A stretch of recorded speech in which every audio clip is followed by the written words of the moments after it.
지연 씨, 왜 나 피해요? 난 그런 거 아니야. 거짓말. 한 번도 내 눈을 못 마주칠잖아. 그냥 이게 맞는 것 같아서. 좋은 게 아니라 두려운 거겠지? 지연 씨, 나 솔직할게. 나는 널 좋아해. 나는 그런 감정을 가지면 안 될 것 같아. 그게 아니라 그냥 인정하기 싫은 거겠지. 만약 당신이 지연이라면 계속 도망칠 건가요? 아니면 솔직하게 감정을 마주할 건가요? 사랑은 두려움을 이겨낼 수 있을까요? 누군가를 사랑하면서도 인정할 수 없었던 적이 있나요? 멀어지려 할수록 더 깊이 새겨지는 사람이 있나요? 서울, 겨울밤 희미한 가로등, 불빛 아래 쌓인 눈 위로 발자국이 남는다. 거리엔 수많은 사람들이 오가지만 그녀의 시선은 단 하나의 장소에 머물러 있다. 그곳, 따뜻한 조명이 새어나오는 카페 창가. 그리고 그 안에 앉아있는 사람. 도망치는 것이 더 쉬울까? 아니면 자신의 마음과 마주하는 것이 더 쉬울까? 이 사랑은 끝까지 숨겨야만 하는 걸까? 서울의 겨울은 유난히 차갑다. 도로 위로 반짝이는 자동차 불빛, 거리마다 울려 퍼지는 캐럴, 그리고 어디선가 풍겨오는 군밤 냄새까지. 연말이 다가오면서 거리에는 연인들이 가득했지만 나 혼자였다. 나는 홍대 근처의 작은 카페에 앉아 있었다. 밖에는 사람들이 웃으며 지나가고 있었고 안에서는 잔잔한 재즈 음악이 흐르고 있었다. 나와 상관없는 풍경이었다. 손에 쥔 커피잔의 따뜻함이 손끝을 스쳐갔지만 내 마음은 얼어붙은 것처럼 차가웠다. 한숨을 쉬며 주머니 속 휴대폰을 만지작거렸다. 하지만 전원을 켜고 싶지 않았다. 켜는 순간 보고 싶어도 볼 수 없는 사람의 흔적이 나를 덮칠 것 같았으니까. 우리의 관계를 아무도 몰라야 했다. 아니, 정확히 말하면 알려지면 안 되는 관계였다. 친구들 앞에서도, 교수님 앞에서도, 심지어 가족 앞에서도 우리는 아무 사이도 아닌 척해야 했다. 우리는 연인이었다. 하지만 남들이 원하는 연인의 모습이 아니었다. 손을 잡고 거리를 걸을 수도 없었고 SNS에 함께 찍은 사진을 올릴 수도 없었다. 우리는 철저히 숨어야 했다. 처음엔 그런 비밀스러운 관계가 스릴 있고 설레기도 했다. 하지만 시간이 지날수록 숨막혔다. 서로 사랑하지만 그 사랑을 증명할 수 없는 관계, 그게 우리였다. 우리 이렇게 계속할 수 있을까? 은비가 내게 조심스럽게 물었던 날이 떠올랐다. 나는 대답하지 못했다. 하고 싶은 말이 있었지만 말할 수 없었다. 이제부터 나는 어떻게 해야 할까? 우리 사랑은 정말 여기서 끝나는 걸까? 나는 지연, 27살, 서울에서 태어나 자랐고 지금도 이곳에서 살고 있다. 회사는 강남에 있는 중견 미디어 회사, 직급은 대리, 연봉은 그저 그런 수준, 월요일부터 금요일까지 출퇴근을 반복하고 점심은 회사 근처 식당 몇 군데를 돌려가며 먹는다. 퇴근 후에는 헬스장에 들르거나 그냥 집에 가서 넷플릭스를 본다. 가끔 친구들과 만나 술 한잔하지만 그것도 정해진 멤버, 정해진 장소에서만 이뤄지는 루틴이다. 주말, 특별한 일정은 없다. 그냥 집에서 늘어지거나 가끔 한강에 가서 바람을 쐬는 정도. 어쩌다 기분 내고 싶으면 혼자 영화관에 가기도 하지만 그것도 언제나 가던 극장, 마시던 아메리카노, 앉던 자리 그대로다. 사람들은 내 삶이 지루하지 않냐고 묻지만 난 나쁘지 않았다. 큰 기복 없이 안정적인 하루를 반복하는 것, 그게 내겐 편안했다. 연애? 솔직히 말해 연애에 대한 열망은 크지 않았다. 대학 때 몇 번 연애를 했지만 늘 비슷한 패턴이었다. 처음엔 설레다가 어느 순간 귀찮아지고 그러다 점점 멀어지다가 끝. 그래서 이제는 애초에 시작할 마음이 없었다. 너 진짜 연애 안 할 거야? 가끔 친구들이 이렇게 물어볼 때마다 나는 같은 대답을 했다. 응, 그냥 귀찮아. 야, 사람이 연애도 좀 하고 그래야 삶이 재밌지 않냐? 그냥 지금이 편해. 사실 연애를 하면 신경 써야 할 게 많았다. 연락, 약속, 기념일 챙기기, 감정 소모, 그런 게 너무 피곤했다. 그리고 꼭 연애를 해야만 행복한 것도 아니지 않나. 나는 지금도 충분히 잘 살고 있다고 생각했다. 하지만 그건 은비를 만나기 전까지였다. 나는 은비를 가을의 어느 날 홍대의 작은 카페에서 처음 만났다. 그날은 유난히 바쁜 하루였다. 회사에서 기획안 수정 때문에 머리가 지끈거렸고 하루 종일 컴퓨터 화면을 들여다보느라 눈이 피로했다. 퇴근할 즈음 동료인 민재가 연락을 해왔다. 야, 오늘 저녁 시간대 한잔하자. 내 친구도 같이 올 건데 괜찮지? 나는 원래 즉흥적인 약속을 좋아하는 편이 아니었지만 그날따라 사람들과 어울리고 싶은 기분이 들었다. 어디로 가면 돼? 홍대의 한 카페, 평소 같으면 조용한 바나 익숙한 식당에서 만나자고 했을 텐데 민재는 홍대 같은 번잡한 곳을 좋아하는 편이었다. 나는 그 분위기가 별로였지만 이미 약속을 잡았으니 그냥 가기로 했다. 카페에 도착했을 때 민재는 먼저 와 있었다. 그리고 그 옆에는 처음 보는 여자가 앉아 있었다. 처음 봤을 때부터 은비에게 눈길이 갔다. 사실 내 스타일은 아니었다. 나는 단정하고 차분한 분위기의 사람이 좋다고 생각했는데 은비는 전혀 달랐다. 밝은 갈색 머리, 편한 티셔츠에 루즈한 가디건, 약간 헝클어진 듯 자연스러운 분위기, 그리고 무엇보다도 그녀는 표정이 풍부했다. 안녕하세요. 민재한테 얘기 많이 들었어요. 나는 순간 당황했다. 원래 처음 보는 사람과는 가볍게 인사만 하고 자연스럽게 거리를 두는 편인데 은비는 거리감 없이 밝게 말을 걸었다. 아, 네. 반갑습니다. 지연 씨, 회사에서 되게 바쁘다면서요. 민재 오빠가 그러던데 일밖에 모르는 워커홀릭이라고. 나는 민재를 째려봤다. 내가 언제 그런 말을 했냐? 했잖아. 지난번에 술 마시면서 지연 씨는 늘 정해진 루틴대로만 산다고. 민재는 크게 웃었고 은비는 내 반응이 재밌다는 듯 눈을 반짝였다. 근데 진짜예요? 늘 정해진 곳에서 밥 먹고 정해진 곳에서 커피 마시고 퇴근하면 집에만 가고? 나는 뜨끔했다. 뭐 그렇게 말하면 좀 그런데 그냥 익숙한 게 좋아서 그래요. 난 그런 삶은 못 살 것 같은데. 왜요? 너무 지루할 것 같아서. 같은 루틴을 반복하면 인생이 재미없지 않아요? 그 말에 나는 대답을 못했다. 아니, 솔직히 말하면 반박할 수가 없었다. 은비는 당연한 듯한 얼굴로 덧붙였다. 난 한 곳에 오래 머무는 걸 잘 못해요. 늘 새로운 곳을 가고 새로운 사람을 만나고 싶어요. 그래서 여행도 자주 가고 하고 싶은 일도 다 해보려고 하고. 그럼 요즘엔 뭐 하고 있어요? 그림 그리고 있어요. 전시 준비 중이에요. 예상치 못한 답이었다. 나는 순간 흥미가 생겼다. 무슨 그림이요? 여행하면서 본 것들. 근데 단순한 풍경화는 아니고 그때그때의 감정을 섞어서 그리는 거예요. 그녀의 이야기를 듣는 동안 나는 이상하게도 시간이 빠르게 지나가는 걸 느꼈다. 원래라면 이런 대화는 그냥 예의상 듣고 흘려보냈겠지만 은비는 이상하게도 계속 궁금해지는 사람이었다. 시간이 흐를수록 나는 은비가 나와 너무 다른 사람이라는 걸 깨달았다. 나는 계획적인 삶을 살고 안정적인 걸 좋아하고 가능하면 변화를 피하는 타입이었다. 하지만 은비는 즉흥적이고 감정에 충실하고 새로운 것을 두려워하지 않는 사람이었다. 그런데도 우리는 대화가 잘 통했다. 그럼 지연 씨는 꿈이 뭐예요? 꿈? 정말 하고 싶은 거 있잖아요. 나는 잠시 생각했다. 솔직히 말하면 꿈이라는 단어를 떠올려 본 지 오래됐다.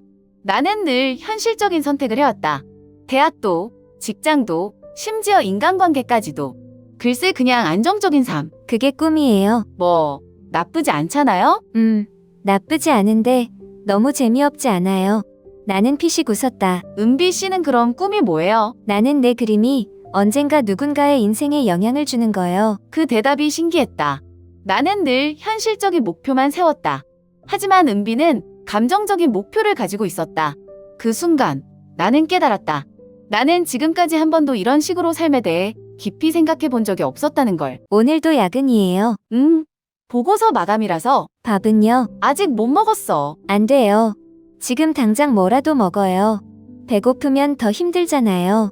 그런 메시지를 받을 때마다 나는 나도 모르게 미소를 지었다. 지현아, 너 요즘 왜 이렇게 연락이 안 돼? 그러게 맨날 바쁜 척하고 설마 썸 타는 사람이라도 있어. 나는 당황해서 물을 들이켰다. 친구들은 장난스럽게 나를 쳐다봤다. 아니야, 그런 거 없어. 진짜? 근데 너 요즘 이상해. 핸드폰만 계속 보잖아. 그제야 깨달았다. 나는 계속 핸드폰을 확인하고 있었다.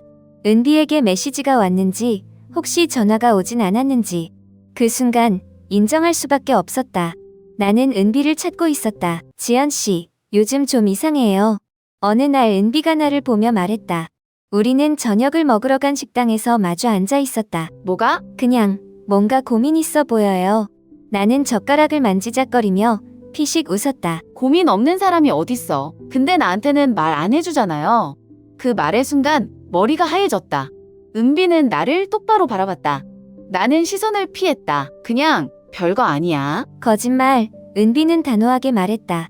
나는 당황해서 말을 돌렸다. 은비야, 너는 나한테 솔직한 편이야? 응, 그러니까 감정 같은 거 숨기지 않아. 은비는 잠시 생각하더니 고개를 저었다. 아니, 숨길 이유 없잖아요. 어차피 언젠가는 드러나는 건데 나는 아무 말도 하지 못했다. 그날 밤 집에 돌아와서도 은비의 말이 계속 머릿속을 맴돌았다. 나는 왜 내 감정을 숨기고 있었을까? 아니, 나는 왜 내 감정을 이렇게까지 부정하려고 했을까? 나는 핸드폰을 열어 은비의 프로필을 바라봤다. 그리고 깨달았다. 나는 은비를 좋아하고 있었다. 하지만 그 감정을 인정하는 게 너무 두려웠다. 오늘 힘들었어요. 그냥 좀 피곤해. 그럴 줄 알고 이거 샀어요. 이거 내 스타일 어떻게 알았어? 맨날 편의점에서 이거만 하잖아요. 그렇게 사소한 것들까지도 은비는 알고 있었다. 그날도 우리는 여느 때처럼 같이 걸었다. 늦가을 바람이 불어오던 밤, 가로등 불빛이 길게 늘어지는 시간이었다. 그 순간 은비가 살짝 내 손을 잡았다. 아무도 없는 길거리였고 특별한 이유도 없는 행동이었지만 나는 순간 심장이 덜컥 내려앉는 기분이었다. 지연 씨, 나는 그냥 이게 좋아요. 뭐가? 그냥 같이 있는 거. 나는 아무 대답도 하지 못했다. 하지만 그 손을 놓지도 못했다. 어느 날 아침, 은비가 보낸 메시지를 봤다. 오늘 하늘 진짜 예뻐요. 지연 씨도 봤어요. 그 메시지와 함께 도착한 사진 속에는 파란 하늘과 흰 구름이 떠 있었다. 나는 괜히 창밖을 봤다. 평소라면 그냥 예쁘네 하고 넘겼을 텐데 이상하게도 그날은 하늘을 한참 바라봤다. 마치 은비가 보고 있는 하늘과 같은 곳을 보고 싶었던 것처럼 나는 천천히 답장을 보냈다. 나도 봤어. 그리고 덧붙이지 못한 말이 있었다. 근데 은비가 보낸 사진이 더 예쁜 것 같아. 나는 점점 더 은비를 의식하고 있었다. 그녀의 말투, 사소한 행동, 나를 보는 눈빛까지. 하지만 나는 무서웠다. 이게 단순한 감정이 아니라는 걸 알고 있었다.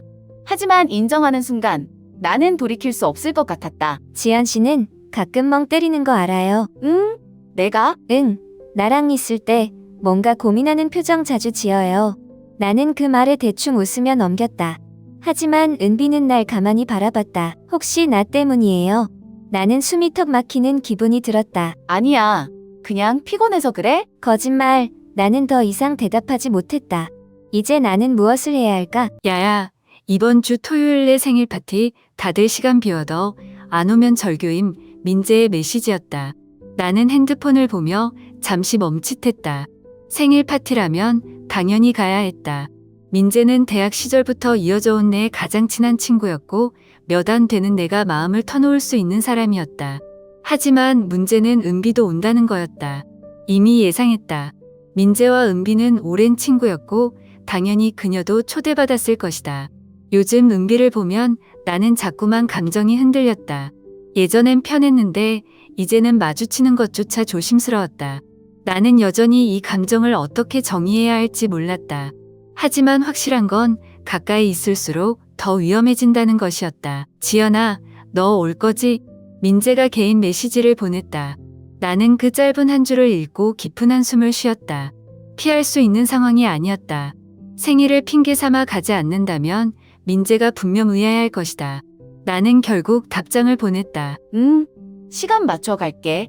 토요일 저녁, 약속된 장소는 홍대에 있는 작은 라운지 바였다. 문을 열고 들어서자마자 시끌벅적한 웃음소리가 들렸다. 지연 왔다. 민재가 환하게 웃으며 내 어깨를 툭 쳤다. 나는 억지로라도 밝게 웃으며 민재를 끌어안았다. 생일 축하해, 민재야. 고맙지. 오늘 제대로 즐기고 가라. 사람들은 이미 술을 몇 잔 마신 듯 분위기가 한껏 올라가 있었다. 나는 자연스럽게 친구들 사이에 섞여 맥주 한 잔을 들었지만 내 신경은 온전히 한 곳에 가 있었다. 은비, 그녀가 여기에 있다는 걸 알고 있었지만 애써 찾지 않으려 했다. 하지만 그럴수록 더 신경이 쓰였다. 야, 지연아, 요즘 어떻게 지내? 완전 바쁜 것 같던데. 그러니까 너 요즘 연락도 잘 안 되고 혹시 썸이라도 타냐? 친구들이 내게 장난스럽게 말을 걸었다. 나는 순간 당황했지만 애써 웃으며 맥주를 한 모금 마셨다. 아니야. 그냥 회사 일이 많아서. 뻥치지 마라. 누군지는 몰라도 요즘 너 좀 이상해. 핸드폰도 계속 보더라. 나는 일부러 더 크게 웃었다. 아니야. 진짜 일 때문에? 그래. 그리고 계속 맥주를 마시며 친구들과 대화를 나눴다. 일부러 더 활발하게, 더 자연스럽게 행동했다. 마치 은비의 존재가 신경 쓰이지 않는 것처럼, 하지만 그녀가 내 시야에서 사라지지 않는다는 걸 알고 있었다. 어느 순간 은비가 내 앞에 섰다. 지연 씨, 나는 순간 머릿속이 하얘졌다. 그리고 마치 처음 본 사람처럼 태연하게 고개를 들었다. 은비 왔었어? 그 순간 은비의 표정이 굳었다. 지연 씨, 왜 나 피하는 거예요? 나는 순간 들고 있던 잔을 내려놓았다. 뭐, 지금까지 한마디도 안 했잖아요. 아까부터 계속 친구들이랑만 얘기하고 나랑 눈도 안 마주치고. 아니야. 그냥 정신이 없어서 그랬어. 거짓말. 은비의 목소리가 살짝 떨렸다. 나는 주변을 힐끗 봤다.